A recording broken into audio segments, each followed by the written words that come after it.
다윗의 시라고 우리에게 알려줍니다. 10편 37편은 잠언과 같은 비슷한 형식을 가지고 있는 지혜 시 또는 교훈 시라고 합니다. 1절부터 11절에 반복되는 이 명령문들은 뭐 하라 하지 말라라고 하는 이런 훈계 형식을 띤 명령문들은 잠언에 자주 등장하는 형식이고, 아비나 또는 스승이 자녀 또는 제자들에게 권면하는 이런 형식을 닮았습니다. 이 시편에서 다윗은 의인이 고난을 당하고 악인으로부터 조롱을 당하는 것에 대한 현실적인 문제를 무시하거나 또는 그것을 배제시키지는 않습니다. 그런 게 있다라는 거죠. 하지만 중요한 것은 그러한 고난이 끝나고 여호와를 통한 의로운 심판이 실현될 것이기에 악을 행하는 자들 때문에 하나님을 불평하지 말 것과 불의를 행하는 자들이 잘 산다고 해서 부러워하지 말 것을 강조하고 있습니다. 37편을 이렇게 뒤집으면 73편이 되죠. 이 37편과 73편의 내용이 그런 점에서 너무 비슷해요. 우리 1절은 행악자를 인하여 불평하여 하지 말며 불의를 행하는 자를 축제하지 말라라고 번역이 되어 있어요. 여기 지금 왜 그런지에 대한 설명이 없잖아요. 그냥 의뢰이 행악자니까 불평하고 행악자들로 고통을 받으니까 불평하고 불의를 행하는 자들을 시기하고 부러워한다, 이렇게 그냥 문자적으로 볼 수 있는데 여기 내용이 좀 빠졌어요. 뭐가 빠졌냐면 불의를 행하는 자들이 잘 산다고 해서 라고 하는 부분이 빠졌어요. 그러니까 불의를 행하는데 잘 된단 말입니다. 악을 행하는데 저들이 잘 살아요. 나는 의를 행하는데 못 살고. 그러니까 이것 때문에 불평하는 겁니다. 73편은 한번 잠깐 보시죠. 저희 지금 2022년 저희 교회 표가 73편에서 왔잖아요. 73편 마지막 절에서 28절에 보면 하나님께 가까이 하면 내게 복이라. 여기서 이제 저희 표가 2022년 표가 왔는데 73편은 뭐냐면 1절 2절을 보시면 마음이 정결한 자에게 선을 행하시니 나는 거의 실족할 뻔했고 내 걸음이 미끄러질 뻔했다. 왜냐? 3절에 읽어볼게요. 시작. 이는 내가 악인의 형통함을 보고 오만한 자를 질시하였음이로다. 이것 때문에 이 길에서 미끄러질 뻔했다는 거예요. 길이라는 것은 인생을 의미하는 거고, 인생에서 내가 회의감이 들기도 하고, 인생에서 내가 하나님한테 원망하고 불평하는 내용이 이 악인들 또는 불의를 행하는 자들이 잘 된단 말입니다. 근데 나는 이게 앞으로 뒤로 넘어져도 코가 깨지는 것 같은 이런 일들을 겪으니까 도대체 하나님은 나를 보시는 겁니까? 도대체 하나님은 어디 계신 겁니까? 라고 하는 원망과 불평이었다는 거예요. 73년도 이 30편과 마찬가지인데, 그런데 그때 당시, 그러니까 이 다윗 시를 쓸 때도 마찬가지고 아브라함 시대나 요배 시대도 마찬가지입니다. 인과응보죠. 원인 없는 결과는 없다라고 생각을 했고, 내가 잘했으면 복을 받고 못했으면 공의로 심판을 받는다. 이게 보편적인 생각이에요. 그러니까 욥이 원인 없는 결과가 있겠느냐, 네가 얼마나 큰 죄를 졌으면 이렇게 막 계속 몰아치는 하나님의 공의를 받겠느냐라고 하는 거죠. 빨리 회개해라 라고 하는 것이 욥의 친구들의 말입니다. 그것처럼 나는 뭘 해도 잘 안 되는데 저 사람은 뭐든지 해도 잘 된다 라는 것 때문에 이 원망하고 불평하게 된다는 거예요. 그것이 이제 이 땅에서의 시각입니다. 이 땅에서는 그걸 가지고 판단하고 그걸 가지고 사람을 평가한다는 거예요. 저 사람의 진실을 보기보다는 저 사람에게서 드러난 결과만을 놓고 평가를 하더라는 거죠. 다윗은 그것이 아니다. 왜냐하면 다윗의 인생을 놓고 봐도 그 젊은 날, 뭐 그때 당시 평균 나이를 40에서 많게는 50이라고 했을 때에 정말 황금 같은 시기를 도망치다가 볼일 나봤어요. 뭘 잘못했냐는 거죠. 다윗이 사울에게 말하는, 사울 왕에게 말하는 것도 그거 아닙니까? 내가 당신에게 뭘 잘못했습니까? 나를 벌레와 같이, 응? 나는 벌레와 같고 당신이 볼 때는 할 것 없는 자인데 도대체 나를 왜 이렇게 못 죽여서 안달이냐? 내가 뭘 잘못했느냐라고 하는 겁니다. 자기가 왕이 되겠다고 한 것도 아니고 하나님이 어느 날 갑자기 자기를 불러서 왕이 되게 하신 거고, 또 골리앗을 죽일 때도 내가 정말 골리앗을 죽이기 위해서 어떤 그 준비를 했거나 그런 게 아니지 않느냐. 저가 하나님의 자녀들을 조롱하고 비난하고 마땅히 소리를 질러야 돼. 당신들이 소리를 지르지 않았으니 내가 목숨 걸고 도저히 못 듣겠다라고 해서 골리앗 앞에 당당히 나서서 나는 만군의 여호와의 이름으로 나간다라고 했던 것이고, 하나님이 도우셔서 그 거대한 장수가 힘 한번 제대로 못 써보고 돌에 맞아 쓰러지고 그의 목을 뱉던 거지, 내가 뭐가 그렇게 대단해서 라고 하는 말을 하지 않습니까?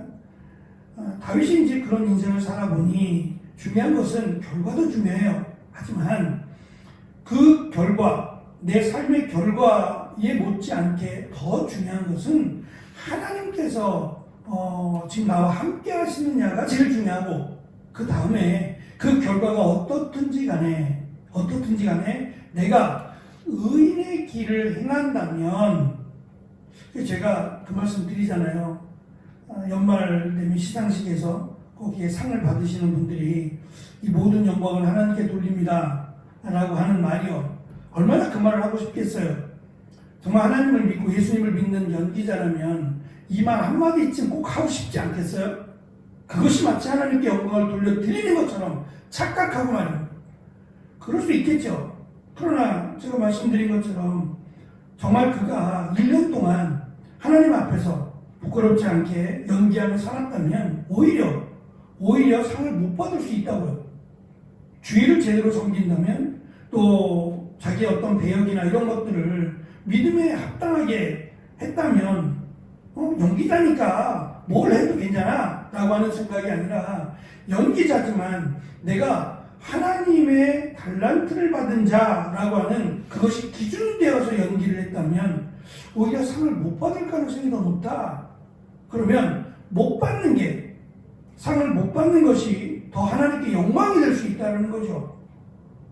그러니까 우리는 자꾸 결과만을 놓고 잘 되면 하나님께 영광, 못 되면 마치 하나님의 영광을 가리우는 것처럼, 그건 세상적인 관점이에요. 그렇지 않는 것, 우리가 잘 아는 바울의 인생을 한번 보죠. 바울을 미쳤다고 그랬어요.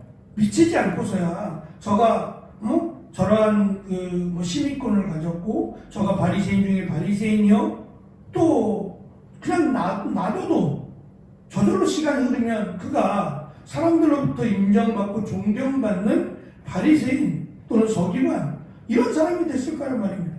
심지어는 정치인이 됐을 수도 있어요. 사두개인들처럼 그런 정치인도 될 수 있고 대제사장이 될 수도 있어요. 그런데 그가 미치지 않고서야 그리스도의 십자가를 전하는 자가 되느냐 말입니다. 저주의 상징인 십자가를, 그것도 나무에 달려 죽은 예수를 전한다는 게 사람들이 이해할 수 있겠냐 말이에요. 그런데 바울은 그것이 자기에게는 너무 하나님께 영광이고, 또 그것 때문에 자기의 목숨을 거는 것이 자기는 조금도 부럽지 않았어요.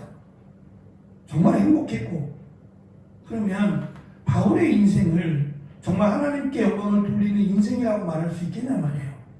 성경은 그렇다고요. 지금 다윗도 그 말을 하고 있는 겁니다. 1절부터 6절은 축복에 대한 약속과 함께 믿음 안에서 견디라 라고 하는 것을 명령하고 있고, 마지막 34, 40절은 장차 구원의 축복을 받게 될 것이다 라고 하는 위로와 권면을 지금 명령으로 마무리합니다. 그 중간에는 7절부터 33절은 교훈적인 내용들이에요. 너희가 살아가면서 겪게 되는 여러 가지 일들이 있을 것이다. 악인들로부터 당하는 고통, 고난 이런 것들이 있을 것이다. 그럴지라도 하나님을 원망하거나 불평하지 말라는 거예요. 왜냐? 그들은 이미 하나님의 공의라고 하는 기준에서 심판을 받을 거라는 거예요. 지금 당장은 그렇지 않게 보일 수 있어요. 그러나 분명히 그들은, 그리고 너희는 하나님의 공의 앞에 있는 자들이다. 우리가 잘 아는 이 부자와 나사로에서 부자가 지옥을 가잖아요. 이게 얼마나 충격적인 이야기였겠냐 말이에요. 이 누가가 전하는 이 비유의 말씀, 예수님께서 하신 이 비유의 말씀이 얼마나 정말 충격적이고 얼마나 많은 사람들에게 도전을 주었을까. 이거는 그 당시의 어떤 기준에서 보면 놀랄 만한 일이 아닐 수 없어요. 부자는 1순위예요. 하나님의 나라에 들어가는 첫 번째 대상에 해당하는 첫째라고 하는 회당에 속한 자들이란 말입니다. 근데 그가 무슨 잘못을 그렇게 했어요? 아무리 봐도 그가 뭘 잘못했는지, 아니 있는 것 같고 내 것 같고 내가 쓴다는데 오히려 내가 얼마나 축복을 받았는지 사람들에게 자랑하고 너희도 나를 닮아야 돼. 나처럼 살기 원하지? 나처럼 복을 받아야지. 이게 그렇게 큰 잘못이에요? 이게 지옥 갈 만한 일이냔 말이에요. 오히려 없는 자들을 핍박하고 남의 것을 빼앗고 이런 내용이 없잖아요. 근데 하나님의 공의는 이 세상의 복과 다르다는 거예요. 잘못했느냐 잘못하지 않았느냐 라는 것뿐만 아니라 보다 더 적극적이에요. 그러니까 내가 부자가 된 건 내 게 아니라는 거죠. 하나님 거니까 하나님 것으로 가난한 자들을 도와주고 이것으로 하나님의 영광을 위해서 열심히 사용해서 썼어야 되는데, 그리고 그가 가장 중요한 거겠지만 예수 그리스도를 믿었냔 말이에요. 믿었다면 이렇게 살지 않는다는 거죠. 세상 사람들과 똑같이 살지는 않을 거라는 거죠. 특히 이제 오늘 말씀에서, 말씀이 꽤 길지만 이 말씀에서 특별히 우리가 관심을 가져야 되는 것은, 다윗은 이 말씀 가운데 비록 의인이라고 하는 하나님을 잘 믿는, 말씀대로 순종하는 의인들이 잘 안 되는 것 같고 악인들이 잘 되고 형통하는 것 같은데, 이 과정 가운데 특별히 다윗이 37편에서 강조하는 게 뭐냐면 땅에 대한 축복을 강조한다는 거예요. 근데 이게 땅에 대한 개념이요, 이미 그들은 땅을 받았어요. 자기 지파에 대한 땅들이 이미 있단 말이에요. 하나님이 땅을 정해줬잖아요. 그런데 무슨 땅의 축복을 더 받는다라고 말을 하느냐니까, 이미 땅들은 확장되긴 어려워요. 다른 지파의 땅을 내가 흡수할 수도 없고 아무리 힘이 있어도 정복해서는 안 되는 땅이 되어버렸단 말입니다. 근데 무슨 땅의 축복이 있어요? 그 땅의 열매의 축복일까요? 3절을 보면 의인이 땅에 거하며 하나님의 성실을 먹을거리로 삼을 것을 강조하고, 9절에서는 악인들은 끊어질 것이나 의인들은 땅을 차지할 것을 강조하고, 11절에서 온유한 자들은 땅을 차지할 것을 강조하고, 22절에서 주의 복을 받는 자들은 땅을 차지할 것을, 34절은 악인들이 끊어질 때 여호와가 의인들이 땅을 차지하도록 높이실 것을 지금 강조하고 있다는 겁니다. 계속해서 전체가 다 땅에 대한 이야기가 많아요. 지금 우리는 어떻게 생각할지 모르지만 그들의 입장에서 지금 다윗이 살았던 사무엘 시대, 사무엘 선지자의 시대를 생각해보면 어떻게 땅을 차지해요? 차지할 수 있어도 잠시죠. 50년이 지나면 다시 원래의 땅으로 돌아가야 되는 신년제도가 있는데 도대체 무슨 땅을 어떻게 차지한다는 말일까? 이방인의 땅일까? 그 땅을 차지한들 위험하잖아요. 거기서 어떻게 살겠어요? 다윗의 개념은 조금 다릅니다. 지금 우리가 살고 있는 땅의 개념이 아닌 그들이 신년제도를 안고 있는 상태에서의 지금 땅을 차지한다는 개념은 단순히 다윗이 이 땅이 아닌 정복되지 않을 새하늘과 새 땅에 대한 개념을 이미 안고 있어요. 그러니까 하나님의 나라, 그 나라가 막연하지 않은 거예요. 우리는 구름을 걸어갈 게 아니라는 거예요.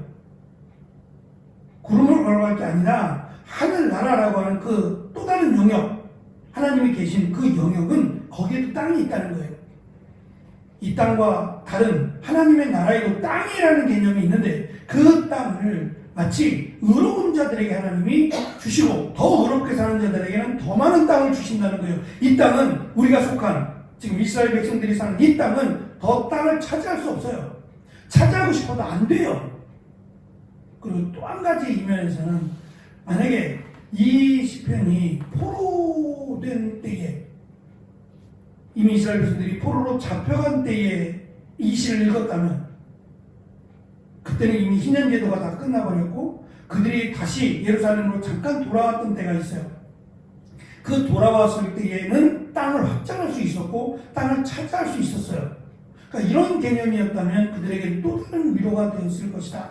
어찌됐든 예수님께서 이 시편을 이용하셔서 산상수훈의 말씀 마태복음 5장 5절 은혜의 말씀 온유한 자는 복이 있나니 저희가 땅을 차지할 것이다 라고 하는 말씀을 예수님께서 인용하셨다는 겁니다. 그만큼 예수님을 믿고 따르는 사람, 의인으로 지금 설명된 사람인데 예수님을 믿고 따르는 그런 의인들에게는 하나님의 나라에 대한 그 땅을 주실 것이다. 물론 정확하게 말하면 의인들이 하늘에서 땅을 차지한다는 그런 개념은 맞지 않아요. 무슨 땅을 차지하면 그게 무슨 의미가 있겠어요? 하지만 이 고통당하는 이들에게 주는 위로라면 예를 들어서 우는 아이를 달래기 위해서 또는 공부를 열심히 하는 아이들을 조금 더 격려하고 도움을 주기 위해서 너 공부만 열심히 해. 내가 너 해달라는 거 다 해줄게. 어디까지인데? 어디까지 해줄 건데요?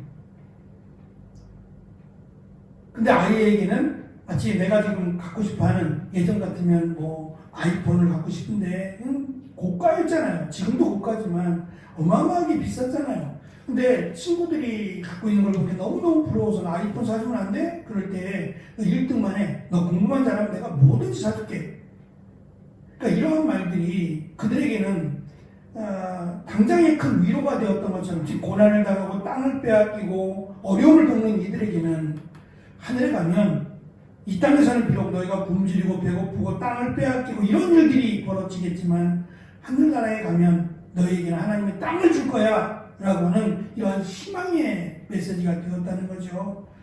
그래서 네 가지를 교훈하는데 첫째는 하나님의 복을 누리기 위해 믿음 안에서 견디라. 심판의 날이 다가오고 있으니 정직함을 굳게 잡으라. 지혜의 삶을 사는 것으로 믿음을 보이라. 여호와가 구원과 화평을 주실 것이기에 참고 기다리라. 라고 하는 네 가지 교훈을 담아서 끝까지 악인들을 보며 부러워하지 말고 끝까지 하나님을 향해 나아가라. 그래서 의인의 적은 소유가 악인의 풍부함보다 낫다라고 하는 이 말씀을 기억하면서 뭐 의도적으로 그렇게 그럴 필요는 없습니다만 예수님께서 하신 말씀 중에 부자가 천국에 들어가는 것이 마치 약대가 발을 끼러 들어가는 것보다 더 힘들다고 하신 말씀은 그냥 하신 말씀은 분명히 아닐 거예요. 여기에 대해서 우리가 기준을 세워놓고 주님을 향해 세상의 것들과 비교하지 않고 주님을 향해 주님을 바라보며 나아가는 더 귀한 7월 한 달이 되시기를 축원합니다. 기도하겠습니다.